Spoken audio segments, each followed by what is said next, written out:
A mulher de branco no meu quarto. Meu nome é Jéssica e sou de Brasília. Atualmente estou morando na cidade de Provo, espero que seja assim a pronúncia, em Utah, nos Estados Unidos, onde o relato a seguir aconteceu. Detalhe que minha casa fica a menos de 1 quilômetro do cemitério, fato para o qual apenas me atentei 1 ano depois do ocorrido. Este relato não sei se foi um episódio de terror noturno, mas eu realmente acredito que vi alguém de verdade. Bem, eu geralmente acordo bastante durante a madrugada, porque a minha cama de casal infelizmente é bem pequena e meu esposo tem 1,83 de altura, então já viu, né? Nessa noite especificamente não foi diferente. Eu estava dormindo tranquilamente ao lado do meu marido quando acordei para beber água. Eu estava de lado, pois é assim que eu durmo, e automaticamente estiquei a mão direita, já que eu estava deitada sobre o meu braço esquerdo, para pegar minha garrafa, mas eu não consegui encontrá-la, porque estava muito escuro. Foi então que eu me virei de barriga para cima, para deixar meus braços livres e usar as 2 mãos para tatear. Só que, no momento em que eu virei, bem ao pé da cama, em frente ao meu lado, de pé, vi uma mulher de vestido branco. Eu adoro que esses fantasmas sempre estão usando vestido branco. Parece até que acabaram de vir da lua de mel, só para assombrar a gente, né? Mas enfim, logo meus olhos se acostumaram com a escuridão e eu consegui ver nitidamente que essa mulher estava com vestido branco de época, tipo do século XIX, e estava com cabelo, que era preto, preso em um coque daqueles de 1800 também. Ela parecia até com Sônia Braga, um pouco, parando agora para refletir. Nesse momento, meu coração gelou e eu não conseguia nem piscar. Fiquei imóvel pelo que me pareceu ser mais ou menos 1 minuto. Essa mulher estava olhando para a direção em que meu marido estava. Seu olhar era que nem quando a gente fica compenetrado olhando para o nada. O mais surpreendente é que sempre que algo me assusta, eu grito. Sou a própria atriz do filme de terror. Mas dessa vez eu fiquei congelada de medo e não reagia. Só conseguia fitar aquela mulher, para me certificar se realmente eu estava vendo aquilo.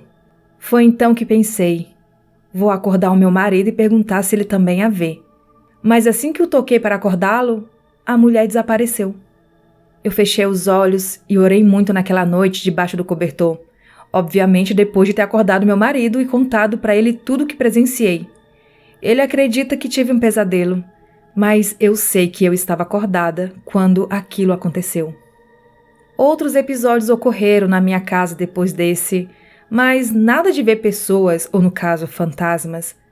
Para ser honesta, eu senti que a energia daquela mulher não era negativa.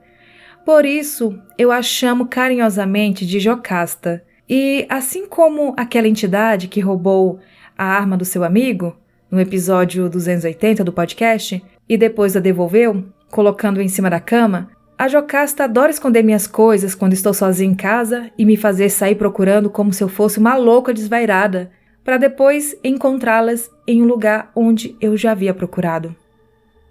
Esse relato foi enviado pela Jéssica.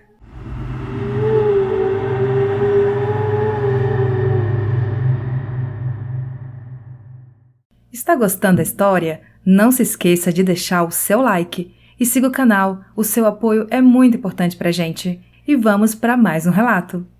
Olá pessoal, eu vou contar para vocês um relato que eu recebi em áudio lá no Telegram. Quem me enviou foi o ouvinte Cláudio. A cidade, eu não sei ao certo a cidade que ele mora atualmente, mas é da região norte, não sei se é Pará, Amazonas. Bom, não vai mudar muito a essência da história. Para começar, o Cláudio, ele é cego. Ele não enxerga absolutamente nada. E esse relato se passou em uma casa que ele morou com a família dele, uma casa minúscula. Ele falou que a casa era muito pequena. Depois que eles compraram essa casa, aos poucos eles foram aumentando, mas na época desse ocorrido, era quarto, sala, cozinha. E morava uma arruma de gente. Ele falou era ele, a irmã, a mãe, não sei quantas crianças e mais um amigo que estava morando temporariamente com eles.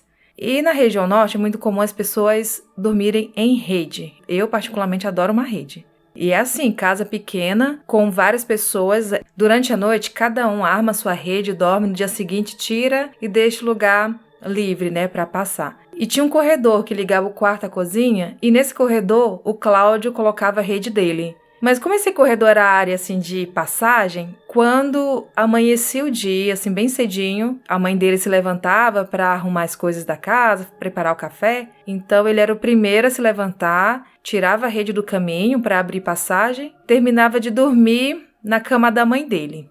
Aí ele conta que a mãe dele é evangélica, estava fazendo os afazeres domésticos e cantarolando seus hinos. E de repente cortaram a energia da casa, né?